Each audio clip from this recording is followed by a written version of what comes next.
महात्मा बुद्ध प्रवचन सभा में आकर मौन बैठ गए।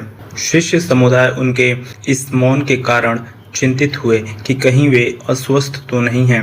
आखिर एक शिष्य ने पूछ ही लिया, भंते, आप आज इस तरह मौन क्यों हैं? वे कुछ नहीं बोले। तो दूसरे शिष्य ने फिर पूछा, गुरुदेव, आप स्वस्थ तो हैं ना? बुद्ध फिर भी मौन ही बैठे रहे। इतने में बाहर से एक व्यक्ति ने जोर से पूछा, आज आपने मुझे धर्म सभा में आने की अनुमति क्यों नहीं दी? बुद्ध ने कोई उत्तर नहीं दिया और आंखें बंद कर ध्यान मग्न हो गए। वह बाहर खड़ा व्यक्ति और जोर से बोला, मुझे धर्म सभा में क्यों नहीं आने दिया जा रहा है? धर्म सभा में बैठे बुद्ध के शिष्यों में से एक ने उसका समर्थन करते हुए कहा, भंते, उसे धर्म सभा में आने की अनुमति प्रदान कीजिए।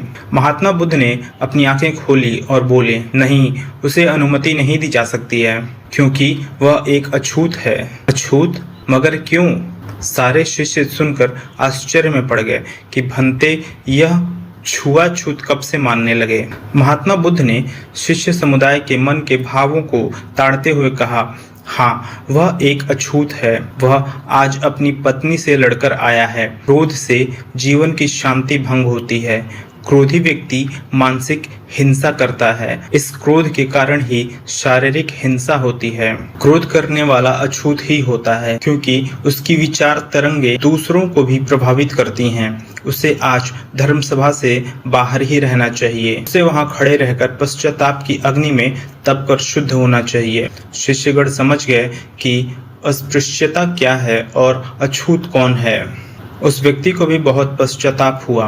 उसने कभी भी क्रोध न करने का प्रण लिया। बुद्ध ने उसे धर्म सभा में आने की अनुमति प्रदान की।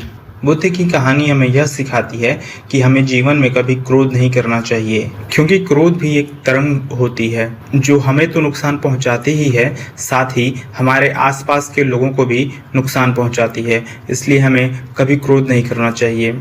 आपने इस कहानी से क्या सीखा और आपके विचार हमें कमेंट में ज़रूर बताइएगा। कहानी अगर पसंद आई तो इसे शेयर करिए अपने दोस्तों के साथ, और चैनल पर नए हैं तो सब्सक्राइब कीजिए ऐसे ही कहानियों के लिए। यहाँ तक वीडियो देखने के लिए बहुत बहुत धन्यवाद।